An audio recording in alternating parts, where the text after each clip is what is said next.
runners that are going to have to try and advance from Q1 into Q2. 4 of them will make it. Aegerter, Bezzecchi, Odendahl, who's back from injury, Mattia Pizzini, who's in for the absent and injured Joe. The session is already underway. The names to pick out from this Q1 session that you would expect on pole in Argentina. The bike went pop. No points for him, having qualified 20th in the tangle in Austin with Joe Roberts, amongst others. Yeah, luck really has deserted Xavi. What is going on at KTM as well, Matt? They've got big trouble at the moment. The days on Tuesday they test here, but Brad Binder, 12th in Qatar, 6th in Argentina. Of course, no points. Top KTM on the combined standings, 15th. Nowhere, absolutely nowhere. They've got a long 3-cylinder motor. Vierge set the reference lap time. That's quickly bested by the likes of Iker proceedings off in Q1. No, immediately joined by Martin Vierge, and just up ahead of him, of course, in his rookie season in Moto2. He had a full Joe hands to Philip, and it's a change at the top. Locatelli now goes into that top 4. Brad Binder, he improved his time slightly in free practice 3 this morning. He was already in Snyder, so yeah, clicking with that NTS chassis, keeping their best ever result. Yeah, up at turn 5, the Cito Tons corner, Fastol crash in FP1. That right hand for Kyle Lampawi. We wish him well. I hope he's back in action as soon as possible. Picked up the first points for the team last time out in Oscar. Brad Bickles from the back of the grid. So Binder 6, he goes into top now. There is Andrea Locatelli on that Italtrans Racing Calex machine.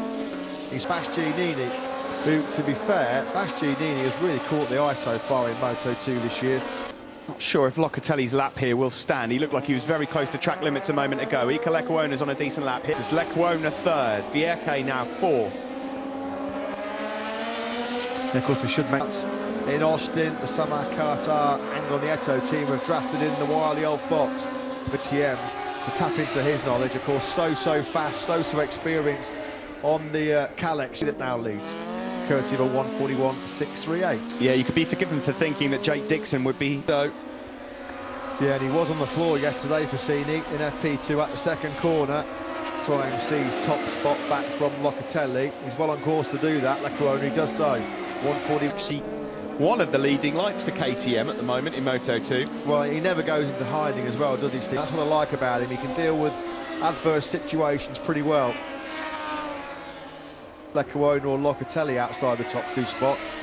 It isn't, although it was a pretty decent 4 set. Eki Pratama and Roberts. Here's Marco Bezzecchi. Bezzecchi was on for a decent result back in 3rd in the Moto3 World Championship last year. Very much in the shadow of his teammate Alex Marquez in terms of pace over the last couple of good was what he did in Argentina and Austin. Xavi Vierge, he's having to really muscle and metal that. Chantra, the Thai rider who really impressed over in Argentina, has gone up into 6th. Here he is, the number season.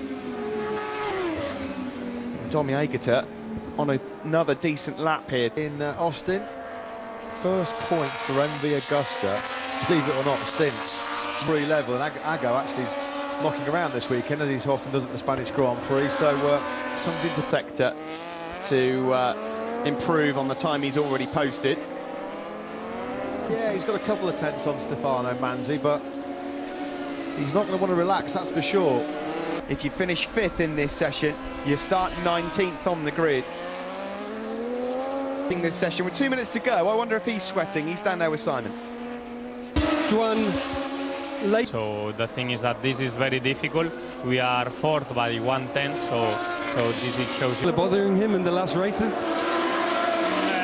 Basically, working on this, and yes, here in especially corner 11 and 12, we hope that everything is going well. Let's cross the fingers. Thank you, Juan, and best of luck. Thank you. That's fine. He moves up a couple of spots to 7th, but it's still the same 4 that advance as it stands. The Czech, of course, these two know each other very well. Always hanging around the VR46 Academy. Valentino 1:41.587. Safely through to Q2. Ryder has just lost a bit of time in sector 2, but he's still somewhere near in touch if flashes for Ben Snyder. What is he? Just over a quarter of a second down. He would need to find the final couple of turns into turn 13 for number 64, the former Red Bull rookie champion. But he only lifts himself into 6th place, and unfortunately that will only be good enough for... Got to within 200, so Manzi in 5th place. So they are...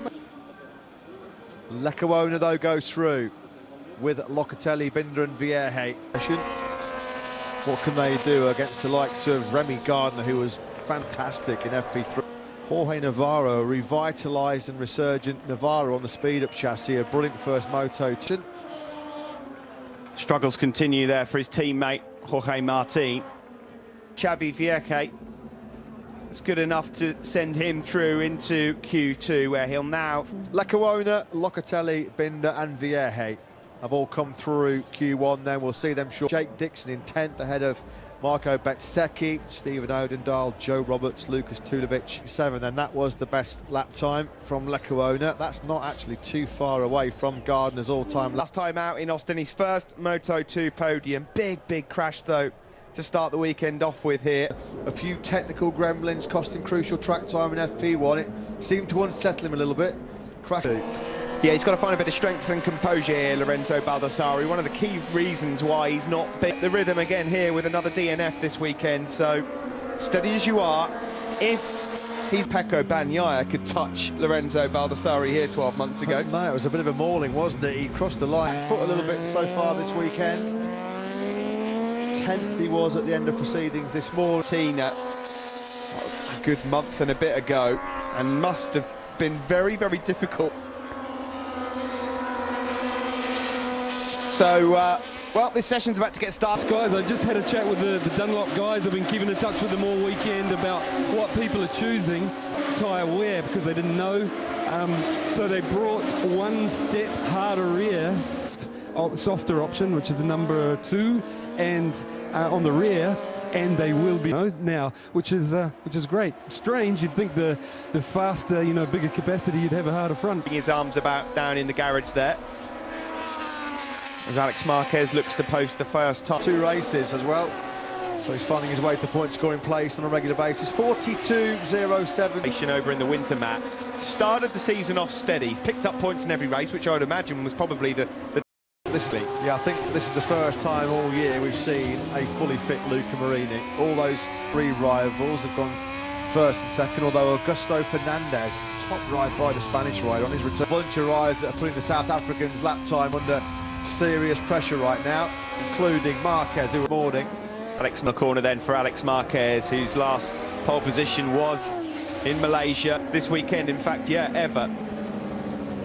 Yeah, Alex Marquez, 1 million miles away behind Marquez. That's a great time by Nagashima, 1:41.4. In a moment, we'll stick with Remy Gardner for now, as he comes across the line and he goes up into 3rd. Navarro goes 4th. In the final sector, the number 40, he goes up into 2nd. Still way ahead of his teammate who's right behind him. Here are the 2 Pons riders at turn number 11.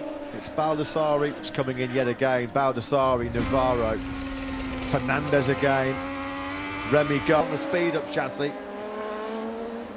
Luca Boscoscuro's Italian effort has really... No, he's not too close, so he hampers him, but it's going well. Fernandez is on another stunning lap, and this time he won't have to have a late pole of 41.1. All eyes on Fernandez, Matt. Yeah, Fernandez will be coming down the start now. He's going to need a bit more in his back pocket into that final sector then, by the looks of things, is Fernandez. Sam Lowe's. Quite some achievement by the speed-up man. Still a bit of work to do and split. He'll just be trying to at least get himself onto those first 2 rows. HP 40, guys. Some big names haven't quite yet made their mark. Now is the German. He's qualified front row in the last 4, hasn't he, Marcel Schrotter? Well, he was waving his up. No, that's where he stays. Oh, Fernandez just up ahead of him. Was into turn 1. Gone about his business. Not making all the mistakes, not falling off that Italtrans. Awful lot of time. He's on a good lap here.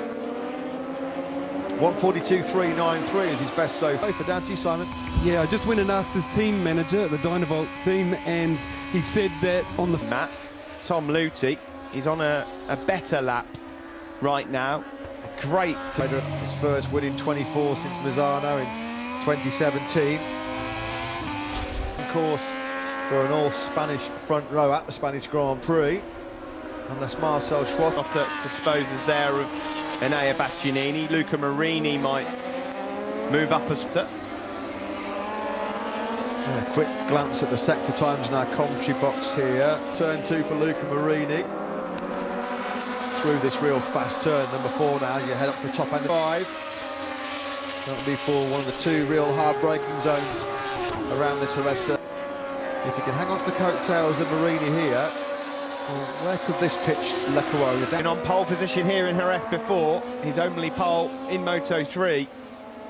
Just waiting for Bulega, who's obviously not got any points to his name at the moment in this season, but did show a couple of glimpses. Went the surgeon's knife, back in action here this week. Le Corona only picks up 3 places, 16 to 13. Baldassari then was the pole man here last year.